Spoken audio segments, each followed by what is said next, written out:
محمد صلی اللہ علیہ وعلی آلہ واصحابہ اجمعین ومن تبعهم بإحسان إلى يوم الدین وبعد۔ محترم حضرات، اللہ رب العالمین کا لاکھ کروڑوں احسان ہے کہ اللہ رب العالمین نے ہمیں اس رمضان کو بھی عطا فرمایا۔ اللہ رب العالمین سے دعا بھی کرتے ہیں کہ الہ العالمین ہمیں رمضان مبارک کے روزوں کو رکھنے کا اہتمام کرنے کا اور اسی طرح قیام اللیل کو ادا کرنے کی بھی اللہ رب العالمین ہمیں طاقت و قوت اور توفیق عطا فرمائے۔ اللہ ہماری قربانیوں کو، ہماری عبادتوں کو درجہ قبول آمین۔ گزشتہ کل جو تلاوت کی گئی، تراویح پڑھی گئی، اس کی تفصیل ایک بات ہے، تفصیل رکھنا یہ ناممکنات میں سے ہے، یہ سمندر کو کوزے میں جمع کرنے کی بات ہے۔ اس لیے جو ہے مختصر سا خلاصہ جو ہے آپ حضرات کے سامنے رکھنے کی کوشش کروں گا۔ سب سے پہلے جو ہے سورۃ الفاتحہ کو اللہ رب العالمین نے نازل کیا ہے۔ سورۃ الفاتحہ جو ہے یہ دعائیہ کلمات پر مشتمل ہے اور ایک حمد ہے، اور ہم آپ جو دیکھیں دنیاوی کو کتاب کو، تو جو کتاب کی شروعات ہوتی ہے حمد سے ہی ہوتی ہے، تو اللہ رب العالمین نے اپنے کلام کی شروعات بھی جو ہے حمد سے کی ہے۔ اب غور کریں گے نزول میں جو ہے سب سے پہلے علق سورہ نازل ہوئی جو 96 نمبر کی سورہ ہے، لیکن اللہ کے نبی صلی اللہ علیہ وسلم نے ترتیب میں جو ہے یہ سورہ فاتحہ کو اللہ نے رکھا ہوا ہے۔ خواتین سے گزارش کی جاتی ہے کہ خود بھی خاموش رہیں اور بچے اگر ان کی طرف شرارت کر رہے ہوں تو بچوں کو جو ہے تنقید اور تاکید کریں۔ اللہ تبارک تعالیٰ نے سورہ فاتحہ کو جو دعائیہ کلمات ہے بڑا اہم دو اعتبار سے بتایا ہے، معنی کے اعتبار سے بھی بڑا اہم ہے اور مقام کے اعتبار سے بھی۔ معنی کے اعتبار سے اتنا اہم ہے کہ اللہ رب العالمین کہتا ہے الحمدللہ رب العالمین۔ یہ جو الحمدللہ ہے اس کا معنی ہوتا ہے تمام قسم کی تعریف، یعنی جتنی بھی تعریفیں ہو سکتی ہیں اللہ کے لیے، اور جتنی بھی چیزیں ہیں نعمتیں انسان کو ملی ہے وہ سب اللہ کی طرف سے ہی ہے، اللہ کی عطا کرتا ہی ہے، اس لیے بندے کو ہر وقت اللہ کی تعریف کرنا چاہیے۔ پھر اس کا دوسرا فائدہ یہ حکم یہ ہے کہ اگر اس کو آدمی سورہ فاتحہ کو نماز میں نہ پڑھے تو اس کی نماز نہیں ہوتی ہے۔ جناب محمد رسول اللہ صلی اللہ علیہ وسلم فرماتے ہیں لا صلاۃ لمن لم یقرأ بفاتحۃ الکتاب، اور بھی اس کی بہت سی تفصیل ہے۔ تو بہرحال یہ سورہ فاتحہ ہے، اس کے پڑھنے سے جو ہے جب صحابہ کرام پڑھتے تھے تو چڑھنے والے یہود و نصارہ تھے۔ کیوں؟ کیونکہ اس کے آخر میں اللہ رب العالمین نے دعائیہ کلمات کے ساتھ ساتھ کہا ہے غیر المغضوب علیہم ولا الضالین، اے پروردگار ہمیں راہ ہدایت دکھانا، صراط مستقیم دکھانا، اور ایسے کا راستہ دکھانا جو گمراہ ہو گئے یا جس پر تیرا غضب نازل ہوا، یہود و نصارہ کی روش سے ہمیں بچانا۔ اس کے بعد آمین کہنا جناب محمد رسول اللہ صلی اللہ علیہ وسلم کی سنت ہے۔ اس کے بعد جو ہے دیگر جو ہے سورہ پڑھی گئی جو سورہ بقرہ کے نام سے جانی اور یاد کی جاتی ہے۔ سورہ بقرہ اس کا معنی ہوتا ہے گائے۔ اس میں چونکہ آگے اللہ رب العالمین نے گائے کا ایک شاندار واقعہ بیان کیا ہے، اسی لیے اس کا نام جو ہے سورہ بقرہ رکھا گیا ہے۔ اس کی ابتدا اللہ رب العالمین نے الف لام میم سے کی ہے۔ اب غور کریں الف لام میم کا کوئی خاص معنی مفہوم نہیں ہے، یہ جو ہے معجزے کے طور پر اللہ رب العالمین نے اس کتاب میں رکھی ہے۔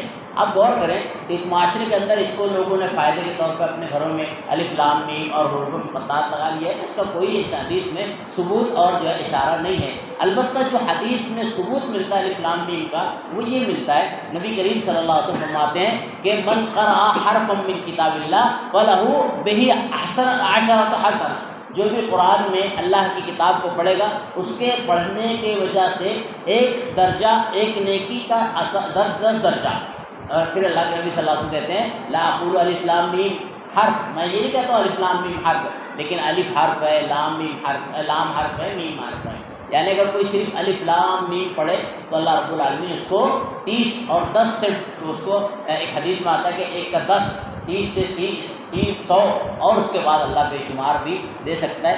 اس کا صرف پڑھنے کا نہیں، سننے کا بھی اجر ہے، اور اگر سنیں اور غور سے سنیں سمجھیں تو اس کا اور زیادہ اجر ثواب ہے۔ جناب محمد رسول اللہ صلی اللہ علیہ وسلم فرماتے ہیں من قام لیلۃ القدر ایمانا واحتسابا غفر له ما تقدم من ذنبه لیلۃ الصیام، جو بھی آدمی سیام یعنی رمضان کے روزوں کی راتوں کا قیام کرے گا ایمان و یقین کے ساتھ، اللہ سے امید رکھتے ہوئے، اجر ثواب کی امید رکھتے ہوئے، اللہ کے نبی صلی اللہ علیہ وسلم فرماتے ہیں غفر لہ ما تقدم من ذنبہ، اس کے تمام صغیرہ گناہ معاف ہو جائیں گے۔ اس کی یہ فضیلت ہے۔ اگر قرآن کو ہم غور سے سنیں گے، اگر سمجھ نہ سکیں اور بعد میں اس کو تھوڑے حصوں میں سمجھیں تو یہ بھی بڑا فضیلت کا حامل ہے، کیونکہ بعد میں یہ چیزیں ہمارے لیے فائدہ مند اور کام آتی ہے۔ پھر اللہ رب العالمین کہتا ہے الف لام میم کے بعد اللہ نے 2-3 چیزیں بڑی اہم بیان کی ہے جو متقی اور مومن کی پہچان ہے۔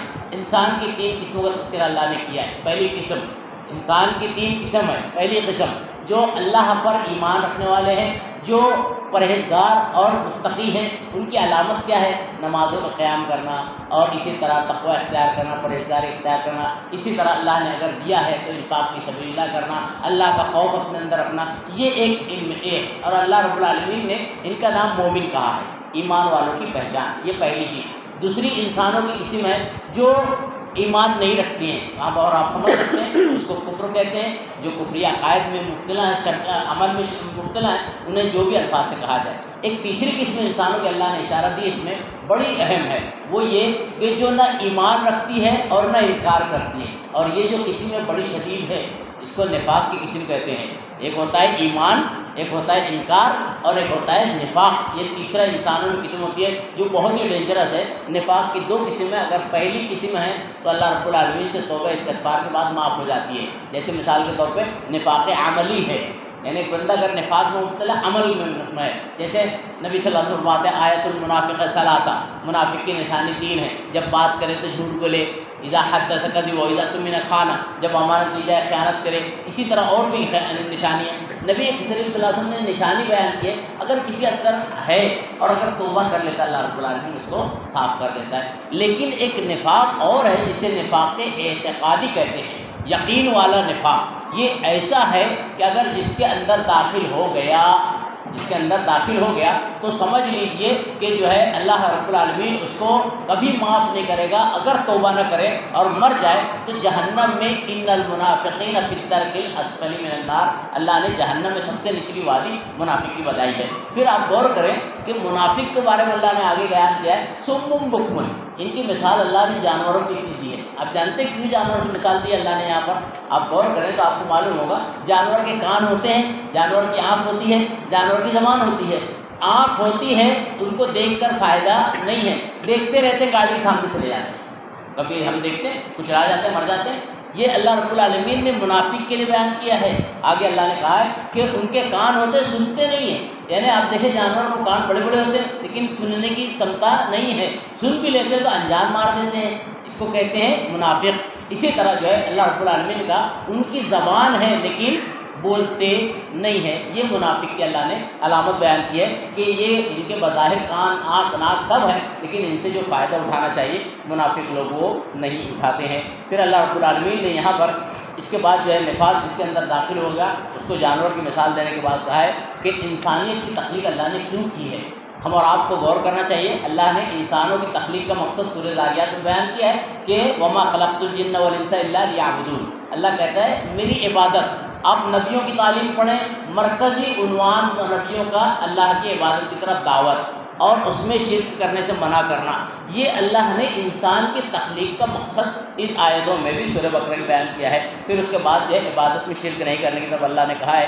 پھر اہل ایمان کی تعریف کی ہے کہ جنت میں کیا مقام عطا کیا جائے گا اگر آدمی جنتوں والا کام کرے، یعنی اللہ رب العالمین کی فرمانبرداری کرے، منہیات سے اپنے آپ کو بچائے تو اللہ رب العالمین جنت دے گا، اور ایسی جنت جس کے بارے میں جناب محمد رسول اللہ صلی اللہ علیہ وسلم فرماتے ہیں کہ کسی جو ہے آنکھ کو دیکھا بھی نہیں ہوگا اس جیسا، کسی دل پر اس کی جو ہے اللہ قرآن میں کہتا ہے وہ والا خطر یعنی اعلیٰ قلبی، کسی دل پر یعنی وہ بات آ بھی نہیں سکتی ہے، اتنی اہم جنت ملے گی۔ پھر اللہ نے مچھر کی مثال کافروں کو دی ہے، یہ تفصیلی ہے۔ پھر اس کو حضرت آدم علیہ السلام کی تخلیق کا اللہ نے اشارہ دیا ہے، یہ بتا رہا ہے اللہ رب العالمین کہ حضرت انسان جو ہے لوگوں میں، انسانوں اور دیگر مخلوقات میں بڑا ہی بہتر ہے، بڑا ہی درجہ رکھتا ہے، اسی لیے اللہ رب العالمین نے اس کو خلیفہ بنایا ہے۔ انسان کو اللہ نے خلیفہ بیان کیا یہاں پہ قرآن میں، بنایا بھی ہے۔ اور ہم اور آپ غور کریں معاشرے کے اندر ایک چیز پائی جاتی ہے جو اشرف المخلوقات وہ نہیں ہے، افضل المخلوقات ہے، انسان جو ہے افضل المخلوقات ہے اور اشرف المخلوقات نہیں ہے. معاشرے کے اندر افضل اشرف المخلوقات مشہور ہے. یہ اشرف کا معنی اور افضل کا معنی کیا ہے تھوڑا سا سمجھنے میں. اشرف کے معنی ہوتا ہے جس سے کوئی بھی غلطی کا صدور نہ ہو. اور وہ کون ہے؟ وہ فرشتے ہیں. لا یعصون اللہ ما امرهم. اللہ جو حکم دیتا ہے بس خلاص، اس میں کوئی غلطی، انسان خطا اور نشان کا پتلا ہے، غلطی ہوتی ہے، اس لیے اشرف نہیں ہے، افضل ہے. افضل اس اعتبار سے کہ اللہ رب العالمین نے فرشتوں سے بھی اوپر بنایا انسان کو. انسان کے مقام پر غور کرے کہ اللہ نے فرشتوں سے زیادہ اونچا درجہ کیا. اسی لیے تو فرشتوں نے کہا تھا اللہ رب العالمین تیری عبادت کے لیے ہمیں کیوں آپ جو ہے ایک انسان بنا رہے ہو، اختلاف کرے گا، جھگڑا کرے گا. اللہ رب العالمین کہتا ہے مجھے جو معلوم ہے تمہیں نہیں معلوم. آپ غور کریں. پھر حضرت آدم علیہ السلام کو اللہ نے فضیلت جو دی تھی اس کا اشارہ دیا. حضرت آدم علیہ السلام کو کہتا ہے کہ آدم تم بتاؤ. حضرت آدم علیہ السلام سے بتاتے ہیں جو اللہ رب العالمین نے انہیں تعلیم دی تھی. حضرت فرشتے اس وقت کہتے ہیں سبحانک، اللہ تو پاک ہے، ہم ہی غلطی پر تھے اور بہرحال تو زیادہ بہتر جانتا ہے. پھر حضرت آدم علیہ السلام کی غلطی کا اللہ نے اشارہ دیا ہے. یہ بہت اہم ہے. ایک غلطی اگر انسان سے ہو جائے تو اس پر اصرار نہیں کرنا چاہیے، فوراً کیا کرنا چاہیے؟ توبہ کرنا چاہیے. یہ مومن کی پکی مومن کی علامت ہے. اگر کوئی اصرار کرتا ہے غلطی پر غلطی تو سمجھنا چاہیے وہ آدم نہیں ہے، وہ آدم نہیں ہے. وہ پھر کیا بچے گا؟ آدم نہیں رہے گا تو حیوان ہو جائے گا نا. تو آدم کی پہچان یہ ہے کہ جیسے غلطی ہو فوراً اصرار ہو جائے، اللہ معاف کر، استغفر اللہ، مجھ سے غلطی ہوئی. کم از کم رمضان میں تو توفیق ملنا چاہیے. اگر کسی کو رمضان میں توفیق نہیں ملتی ہے تو اس سے بڑا محروم اور کوئی نہیں ہو سکتا ہے. حضرت آدم علیہ السلام سے غلطی ہوئی تھی، معلوم پریشان ہو گئے تھے، فوراً اللہ رب العالمین کی طرف رجوع کیے. پھر اللہ رب العالمین نے ان کو کچھ چند کلمات سکھائے. ایک چیز معاشرے میں خرابی ہے، اس کی طرف اشارہ دوں، یہ ہے کہ حضرت آدم علیہ السلام ادھر ادھر دیکھتے دیکھتے اچانک دیکھتے کہ عرش کے نیچے نعوذ باللہ لکھا ہوا تھا لا الہ الا اللہ محمد رسول اللہ. یہ روایت موضوع من گھڑت ہے، یہ روایت موضوع من گھڑت ہے جو معاشرے میں عام ہے. پھر اس کے بعد کہا محمد بڑے امپورٹنٹ ہوں گے، اللہ نے اپنے نام کے ساتھ رکھا ہے، ان کے وسیلے سے مانگا. بالکل بے بنیاد من گھڑت روایت ہے. اصل بات کیا ہے؟ اللہ نے قرآن میں کہی ہے کہ فَتَلَقَّىٰ آدَمُ مِن رَّبِّهِ کلمات. اللہ نے کچھ کلمات سکھائے اور وہ کلمات اللہ نے سورہ یونس میں نقل کیا. رَبَّنَا ظَلَمْنَا أَنفُسَنَا وَإِن لَّمْ تَغْفِرْ لَنَا وَتَرْحَمْنَا لَنَكُونَنَّ مِنَ الْخَاسِرِينَ. اللہ نے ان کلمات سے حضرت آدم علیہ السلام کی مغفرت کر دی، ان کو معاف کر دیا. اور یہ اللہ کی حکمت ہے، اللہ رب العالمین نے انہیں دنیا میں بھیجا ہے. پھر اللہ رب العالمین نماز کا تذکرہ کرتے ہوئے ایک اہم نقطہ بیان فرماتا ہے وَإِنَّهَا لَكَبِيرَةٌ إِلَّا عَلَى الْخَاشِعِينَ. اللہ کہتا ہے یا ایھا الذین آمنوا استعینوا بالصبر والصلاۃ، اے ایمان والو نماز اور صبر سے اللہ کی مدد چاہو. اللہ کی مدد کیسے چاہو؟ نماز اور صبر سے. لیکن اللہ نے یہ دونوں بات کے بارے میں کہا وَإِنَّهَا، اشارہ جو ہے بعض مفسرین کہتے ہیں نماز کی طرف صبر کی طرف، دونوں کی طرف. تو وَإِنَّهَا خصوصاً نماز جو ہے لَكَبِيرَةٌ، بہت خطرناک، بڑی ہے. آج ہم دیکھ لینا ماشاء اللہ جو ہے مسجد کا اتنی بھرنا چاہیے کہ وہاں تک بھرنا چاہیے. خردآباد میں اتنے ہیں نا مسلم، لیکن آج ہم جو ہے 3 سب 5 سب میں پریشان. دیگر جگہ بھی ایسے معاملہ ہے. تو یہ وَإِنَّهَا لَكَبِيرَةٌ، نماز کی کوئی بھی نماز ہو، فجر کی ہو، عشاء کی ہو، اسی طرح جو ہے قیام اللیل ہو، کبیرہ بڑی ہے. إِلَّا عَلَى الْخَاشِعِينَ، جن کے دل و دماغ میں اللہ کا ڈر ہے اس پر بڑی نہیں ہے. پھر وہ نہیں کتراتے کہ اتنی لمبی لمبی نماز ہوتی ہے، 1 گھنٹے کی نماز ہوتی ہے، یہ نہیں. اللہ نے کہا یہاں پہ علامت بیان کی ہے. پھر اللہ رب العالمین آل فرعون سے نجات کی طرف جو ہے بنی اسرائیل کی طرف اشارہ دیتا ہے کہ بنی اسرائیل کو اللہ کا شکر گزار ہونا چاہیے کہ اللہ نے ان کو آل فرعون سے بچایا. لیکن یہ ناشکرے ہیں. اللہ رب العالمین بنی اسرائیل کے یا دیگر امتوں کا تذکرہ کرتے ہوئے ہم اور آپ کو امت محمدیہ کو یہ سبق دیتا ہے کہ اے امت محمدیہ، اے مسلمانوں، تم لوگ ایسا کردار اختیار مت کرنا جو بنو اسرائیل نے یا دیگر امتوں نے کیا تھا جس کو اللہ نے ناپسند کیا. اس لیے کہ اگر تم بھی ویسا کرو گے تو تم بھی اللہ کے ناپسندیدہ ہو جاؤ گے جو اللہ رب العالمین نے منع کیا ہے. اسی لیے اللہ نے مثال بیان کی ہے. پھر منہ سلوہ کا اللہ نے فضول بیان کیا ہے. کتنا امپورٹنٹ ہے. آپ غور کریں کہ منہ سلوہ اتر رہا ریڈی میڈ کھانا، اور اس کے بعد بھی بنو اسرائیل کتنی اس وقت کے لوگ جو موجود تھے وہاں پر کتنے بدماش قسم کے تھے. سب غور کریں کہ وہ سوچ رہے تھے کہ یہ ریڈی میڈ نہیں چاہیے، یہ روز منہ سلوہ نہیں چاہیے. پھر کیا ہونا بھائی؟ تھوڑا نیا نیا آئٹم. پھر اس کے بعد کیا مانگا انہوں نے؟ اللہ رب العالمین ہمیں دال دے دے، اللہ پیاز لہسن دے دے. اللہ رب العالمین نے کہا لگے رہو، جاؤ. اگر منہ سلوہ پہ جو ہے خاموش ہو جاتے تو الحمدللہ نعمت تھی، نہیں مانے، اللہ سے مانگا، پھر اللہ رب العالمین نے ان کی سزا دے دی، پریشانی میں ڈال دیا۔ اور اس کے بعد اللہ رب العالمین نے حضرت موسیٰ علیہ السلام کا جو ہے ایک اہم نقطہ واقعہ نقل کیا ہے۔ یہی قوم جمع تھی اور کہنے لگی موسیٰ علیہ السلام سے، موسیٰ اب ہم یہاں پہ اللہ کے حکم سے جمع ہیں، اب آپ کی ذمہ داری ہے، لاؤ ہمیں پانی بھر کے لا کے دو، پانی کا انتظام کراؤ۔ بڑی بے ادب قوم، بڑی بے ادب۔ موسیٰ علیہ السلام اللہ رب العالمین سے کہتے ہیں، اللہ رب العالمین تیرے حکم سے میری قوم یہاں رکی ہوئی ہے، اب یہ مطالبہ کرنے لگی ہے، اللہ جو ہے ان کے لیے پانی کا انتظام ہو جائے۔ 12 قبیلے تھے، اللہ رب العالمین نے حکم دیا کہ 12 جگہ ایسے لاٹھی ماری جائے۔ 12 چشمے آج بھی موجود ہے مصر میں، جو تاریخ بتاتے ہیں، جو اللہ رب العالمین کے قرآن کی جو ہے یہ اعادت کرتے ہیں اور تائید کرتے ہیں۔ بہرحال 12 چشمے نکل گئے، ہر قبیلے نے بآسانی پانی پی لیا۔ اس کے بعد بھی پھر نافرمانی، اس کے بعد بھی پھر نافرمانی، اللہ رب العالمین نے ایک جو ہے بادل کو ان کے اوپر ڈال دیا۔ جب بادل صاحبان کی طرح آ گیا، اب دیکھ لیا اوپر بادل ہے، اب گرے کہ تب گرے، آفت آئے تو توبہ کرنے لگے، اللہ رب العالمین نے پھر معاف کر دیا۔ پھر بنی اسرائیل کے گائے کاٹنے کا اللہ رب العالمین نے واقعہ نقل کیا ہے، جو سورہ بقرہ جس سے نام منتسب ہے۔ کیوں؟ آپ غور کریں، اس کا پورا تفصیلی واقعہ ہے، اتنا وقت نہیں، اشارہ میں بتا دوں۔ اللہ رب العالمین نے جب کہا کہ گائے کاٹو تو کیا کرنا چاہیے؟ گائے کاٹنا چاہیے، اللہ کا حکم ہے نا۔ یہ دیکھ لیجیے، اللہ کے نبی صلی اللہ علیہ وسلم نے امت محمدیہ کو سکھایا ہے کہ جہاں آسان ہو بلا وجہ وہاں پہ کریت کر بھاری نہ کیا جائے۔ جیسے اس کی ایک مثال ہے، میں مثال دے دوں پہلے۔ ایک مرتبہ حضرت عمر فاروق رضی اللہ عنہ اپنے ایک ساتھی کے ساتھ کھڑے ہوئے تھے، ایک پرنالے کے نیچے، پرنالہ آپ سمجھتے ہیں نا، پانی جہاں سے گرتا ہے اس کے نیچے کھڑے ہوئے تھے۔ اب اچانک پرنالے سے پانی آ گیا، اوپر سے پانی آ گیا۔ ساتھی جو تھے وہ دوڑنے لگے، حضرت عمر ہاتھ پکڑے کھینچتے، کہاں؟ ارے بولے جا رہا ہوں پوچھنے کے لیے پانی صحیح ہے کہ خراب ہے، گندا تو نہیں ہے۔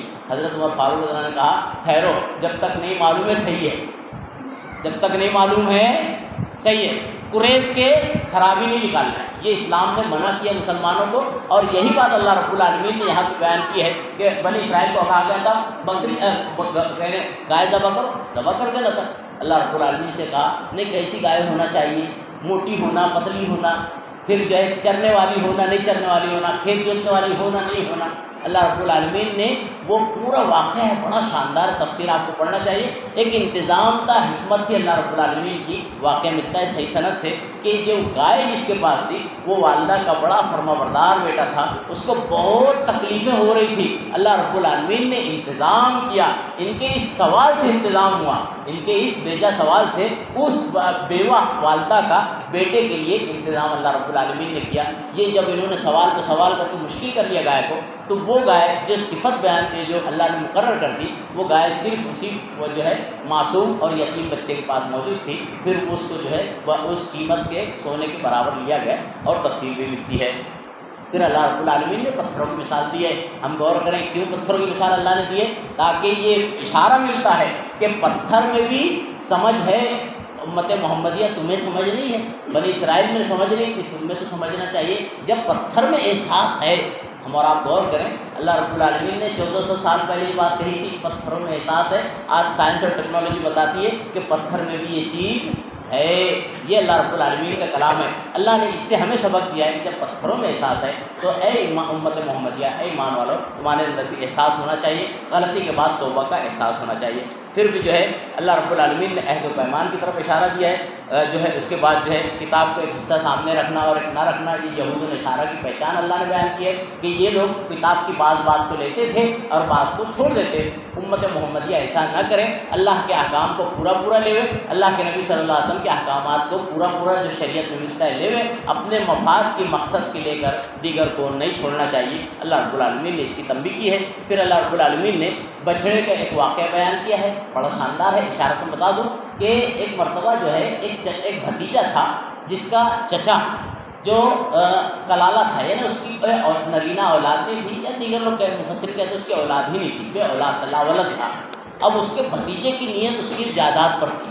اس نے جو ہے اپنے چچا کو ایک مرتبہ رات میں کاٹ کے، یعنی قتل کر کے، اس کو جو ہے کسی اور کے گھرانے کے سامنے رکھ دیا، اور صبح چیخ کر رونے لگا کہ میرے چچا کو کسی نے مار دیا، فلاں نے مار دیا۔ اب شک تو ظاہر بات ادھر ہی آئے گا لوگوں کے اندر درمیان تنازع ہو گیا کہ فلاں نے تو نہیں کر دیا، فلاں نے تو نہیں کر دیا، روڈ پر رکھ دیا تو اس نے۔ چنانچہ جو ہے یہ ماجرا اللہ حضرت موسیٰ علیہ السلام کے پاس آیا کہ کیا کیا جائے، ایسا کیا ہے؟ اللہ رب العالمین کہتا ہے، اللہ کہتا ہے کہ ایک گائے ذبح کرو۔ اب دیکھ لیجئے کہاں یہ معاملہ کہ کون قاتل ہے، کہاں اللہ رب العالمین کا حکم گائے ذبح کرو۔ لیکن جہاں اللہ رب العالمین کوئی حکم دے امت کو یہ سبق دیا جاتا ہے کہ وہاں پر حکمت موجود ہے، بلا چوں چرا اللہ کے حکم کو ماننا یہ امت محمدی کی پہچان ہے، اور یہی چیز بنی اسرائیل نے نہیں کی تھی۔ تو وہاں پر جب حکم ملا گائے ذبح کرو، انہوں نے گائے ذبح کر دینا تھا۔ انہوں نے پوچھا گائے کیوں ذبح کرنا ہے، اللہ کیوں گائے ذبح کروانا چاہتا ہے؟ اللہ رب العالمین نے کہا کہ اس کا ایک حصہ جو ہے اس کو مارا جائے، لگایا جائے، ٹچ کیا جائے تو وہ جو ہے پھر زندہ ہو جائے گا، اور اللہ رب العالمین کی حکمت اس میں دوسری ظاہر ہوئی کہ اللہ مردے کو زندہ کر سکتا ہے۔ پھر اللہ رب العالمین نے ملت ابراہیم کو اختیار کرنے کی امت محمدیہ کو تاکید اور تائید کی ہے۔ اسی طرح جو ہے اللہ رب العالمین نے حضرت ابراہیم، اسماعیل اور دیگر نبیوں کا تذکرہ کرتے ہوئے کہا یہ تمام کی تمام ملت ابراہیمی پہ تھے، امت محمدیہ کو بھی ملت ابراہیمی پہ رہنا چاہیے۔ حضرت یعقوب علیہ السلام کا تذکرہ کیا، حضرت یعقوب علیہ السلام نے کہا کہ میرے بیٹے تم کس پہ رہو گے، اللہ نے دوسری جگہ کہا۔ یہاں پر بھی اشارہ اللہ نے دیا ہے کہ حضرت یعقوب نے بھی ملت ابراہیمی کی پیروی کی تاکید کی تھی اور اللہ کی خالص بندگی کی عبادت کی تاکید کی تھی۔ پھر آخر میں پہلے پارے کے اللہ رب العالمین نے ایک اہم اصول امت محمدیہ کے لیے، ہمارا آپ کے لیے، خاص طور سے نوجوانوں کے لیے دیا ہے۔ تلک امۃ قد خلت لہا ما کسبت ولکم ما کسبتم ولا تسألون عما کانوا یعملون۔ اللہ نے سورہ بقرہ پہلے پارے کی آخر میں کہا ہے کہ تلک امۃ، جو گزر گئے سو گزر گئے۔